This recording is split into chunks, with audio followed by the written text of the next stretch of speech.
Let me say that I'm always in social media paranoia, probably, just to relate to our topic. I was telling Chris and John that years ago I connected up on Twitter, I got an account, and then I found out that Alan was following me. And I looked around, I went like this, and I didn't see Alan. I thought, is that all Twitter's about? So that's my whole experience with Twitter. And my 2 o'clock appointment today is with Ryan. Ryan is going to hold my hand and give me some ideas on how to expand social media with Marketplace Connections. So I'm trying to take the big leap. And I told Chris, because Chris was feeling bad about this, that he's a dinosaur on social media. I said, Chris, I'm behind you. So you're going to go home feeling good, right, Chris? So local PR, in fact, part of the story about me is I told you about the beginning of my entrepreneurial journey when I was 10. I worked for Safeway for 10 years, starting at 16 until I was 26. Was a produce manager for 5 years of that time, and then I started smoking carpet and upholstery cleaning. Ran that for about 8 or 9 years, and my business partner took that over. I started a church here in Edmonds, Holy Trinity Edmonds. I'm an Anglican priest, which I had no collar today, and have started with Justin here, Local PR, which is a hyper-local social media marketing company. So we really primarily focus on Edmonds small businesses, helping them engage locally. And the benefit is that when you're trying to create a social media presence that's attractive to people and is different, when you can hire a company that walks the same streets and walks by your business and is down at the ferry and can take pictures and post things that are relevant to the area that you're trying to draw people to, it becomes an advantage to the customers. And then we do work with nonprofits as well, that we do a discounted or pro bono rates to help nonprofits get started with a social media presence or a website. We do some website developing as well, or help them learn how to continually grow that presence. But the one who listens and tells stories and is engaging, people want to be around her. Hear what she has to say. Ask her opinions, her thoughts, and they listen. This is a really good picture for the world of social media. I mean, you've all seen it. The individual or the company that is constantly selling online. That's all they do. Or they're constantly retweeting all of their accomplishments or every mention that they get on social media. And it's this constant barrage of me, me, me, me, me. And those are the people that, if you're like me, you click hide, delete. You don't want to see their stuff. But on the other hand, there's individuals and there's companies on social media that sing the praises of others, that tell fascinating stories that you want to hear.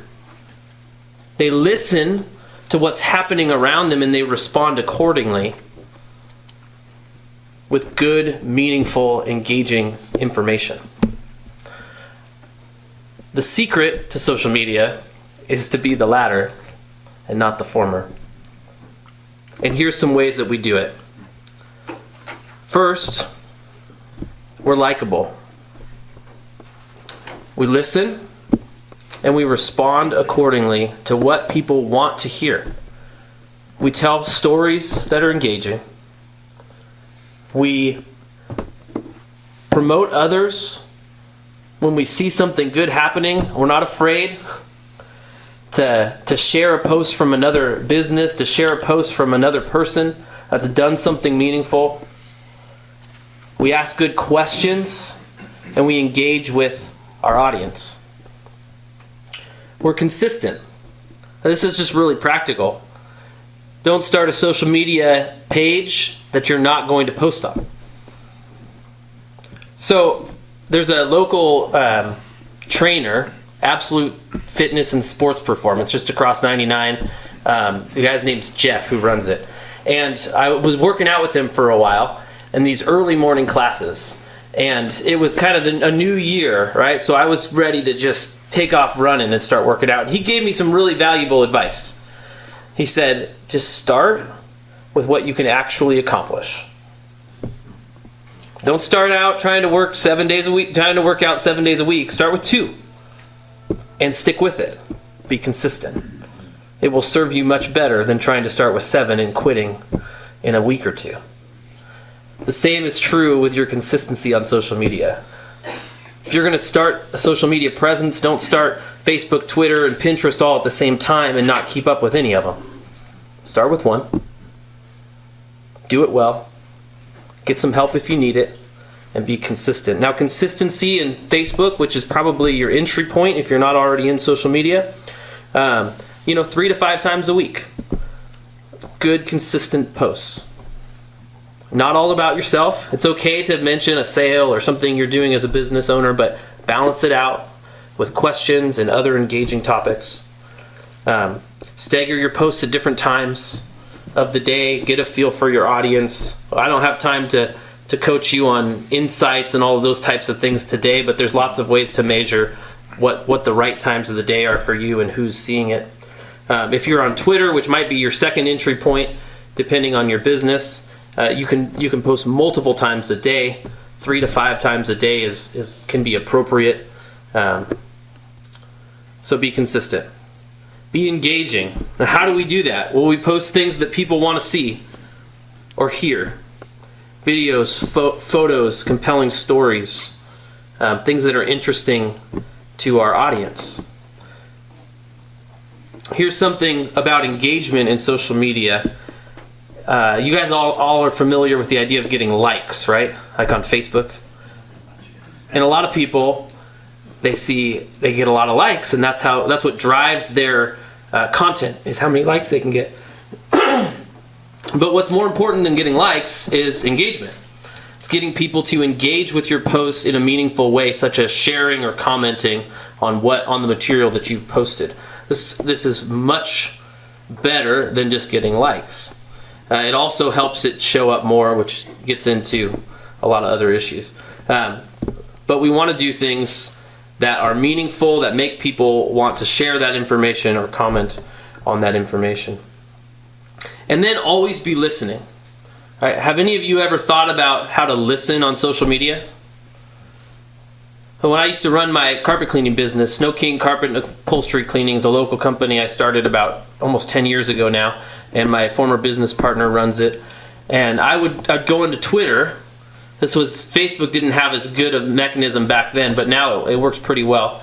And I'd go in to my search bar and I'd search for carpet cleaning, and I'd do it nearby. I'd set the geographical location, and I'd just read what people are posting about carpet cleaning in my area. And it provided a great opportunity for me to learn what my customers wanted. When they were complaining about this guy who left dirt, on his way out and didn't cover his shoes, right? Clean the carpet, and then you walk outside and you get dirty shoes, you come back in and the carpet's not clean. Or they scratch the walls with their hoses, and it helped me create better customer service for my clients by making sure I took care of these things that I knew they didn't like from my competition. It also helped me to solve people's problems. So one person had tweeted a question about how to get a stain out of their carpet. Now, they didn't need to hire a carpet cleaner to get this one stain out. There was an easy way to do it. And so as my company's Facebook or Twitter page, I just simply wrote a response, replied to their tweet, solved their problem for them. It didn't make me any money that day, but I'll bet you it made me money somewhere down the line when somebody else saw a company that was willing to go out of their way to help a person. And the return on investment might be difficult to measure, but it's there, and it's long-term, and it's lasting. So I want to keep my talk kind of short today because I want to answer some questions if you have them. This is a really basic kind of ground level look at social media.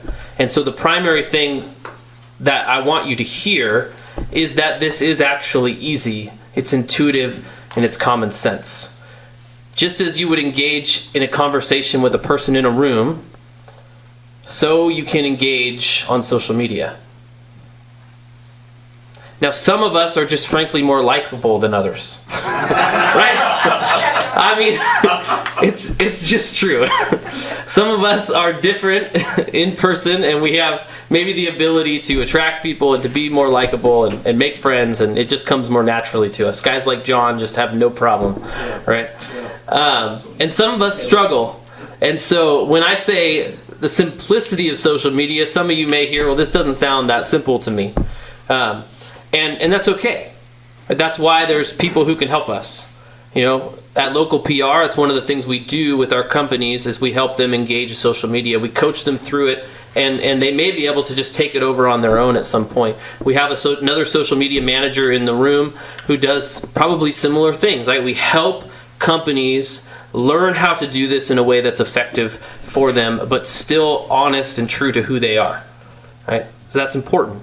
We're not pretending to be something else. So it's simple in the sense that it should be intuitive and it's friendly, it's likable. But even if that's difficult for you, that doesn't make it less simple. It just means you might need a little bit of help in that area, and that's good. And that's why we all in here as business owners provide business to help other people accomplish what they're looking to do.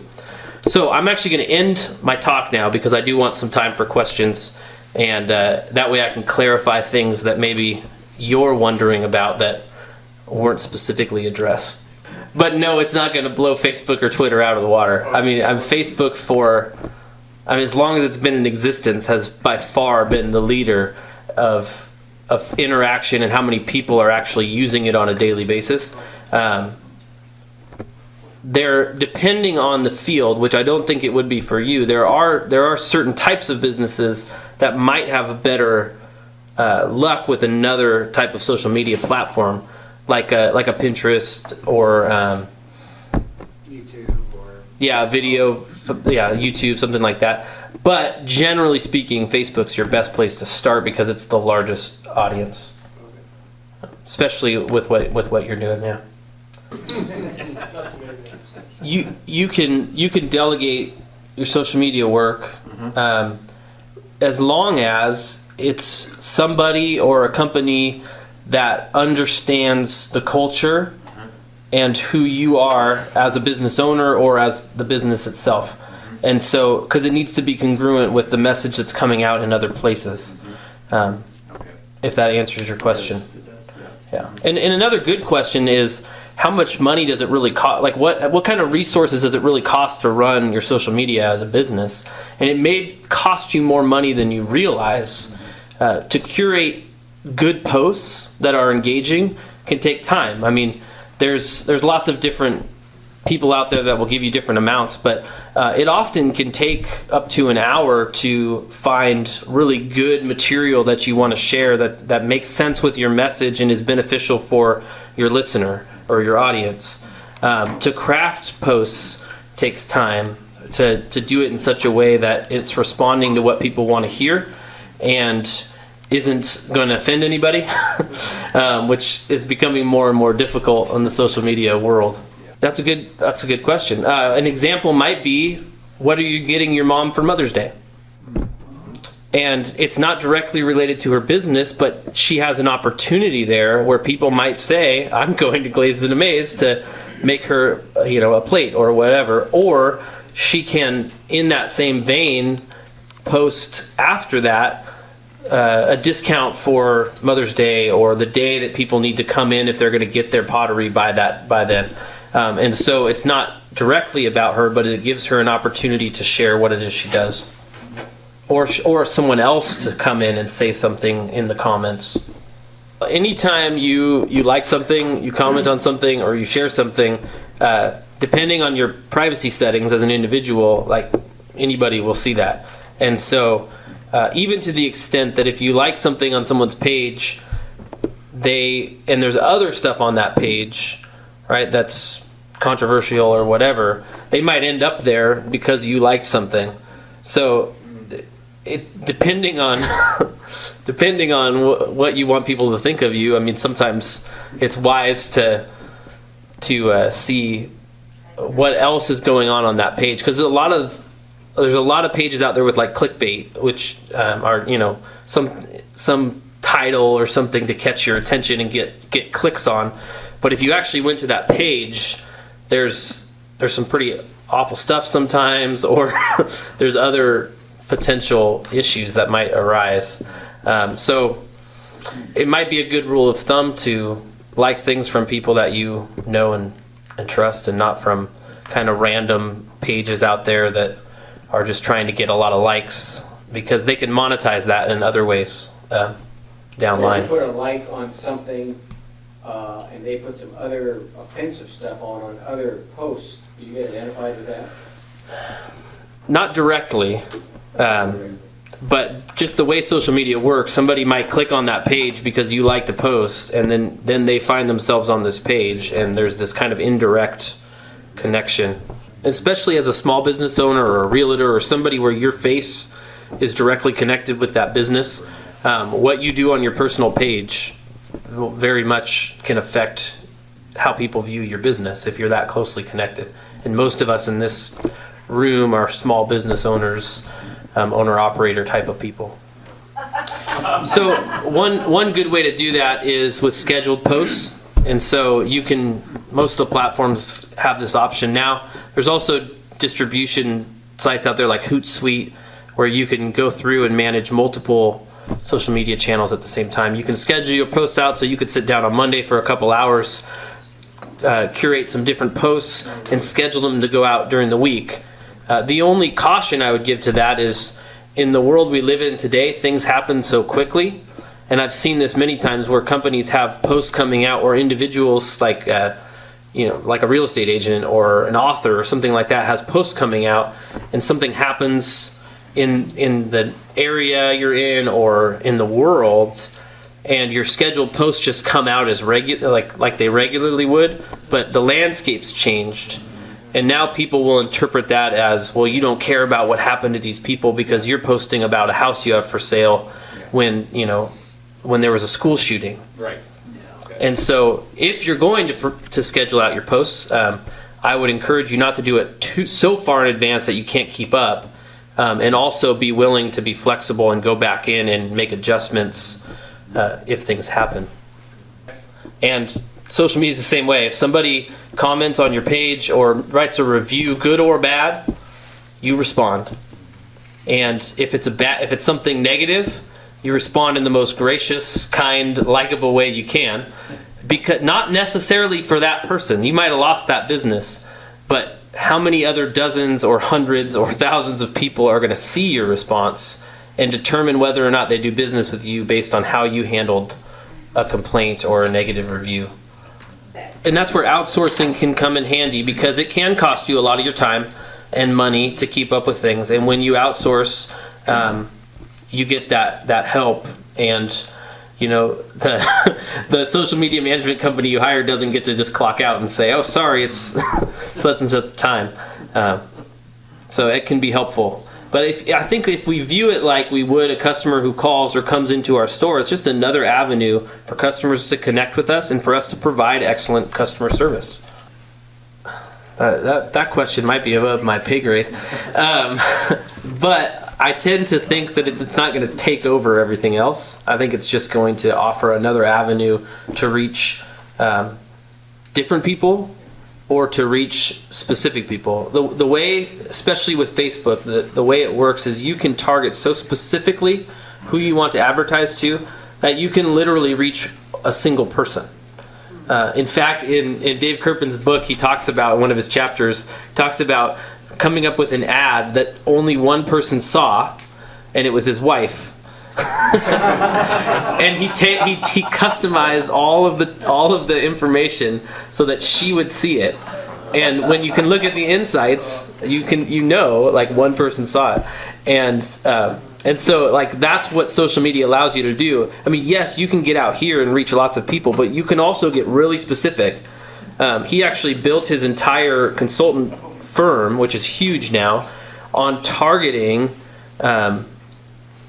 owners of particular businesses, because there's so many customizable features in there of who you want to target that you can reach people based on the type of job they have, income levels, where they live. I mean, there's all kinds of things. So So social media can really like narrow down your focus and reach specific people, which can come in handy. There aren't very many forms of media that can do that with your advertising dollar. The last thing I'll say is that when we can shift our perspective of social media from being a chore to being an opportunity to offer excellent customer service and interact with our clients and potential clients, then social media can change from being a burden to being something that's actually enjoyable to do. And it can change from being that task we dread to being a really great opportunity to relationally connect with people in your area or who are looking for the product that you sell. For me, it helped a lot. So a couple of things. I mentioned the listening specifically. It gave me an opportunity to hear what the needs of the people in my area were, and then tailor the experience for each customer based on the information I heard. It also gave a great platform for customers to give feedback, which was positive, and allow other people to see it. And it gave me a platform to show what it was we did for our customers. So, which is a little different because you can do that in such a way that's either look at me and brag, or you can do it in such a way that says, hey, look at this, what we were able to accomplish for this client, or the problems we were able to solve in this situation, and be in more of an engaging kind of positive perspective. So. Ryan, all right. Yeah, let's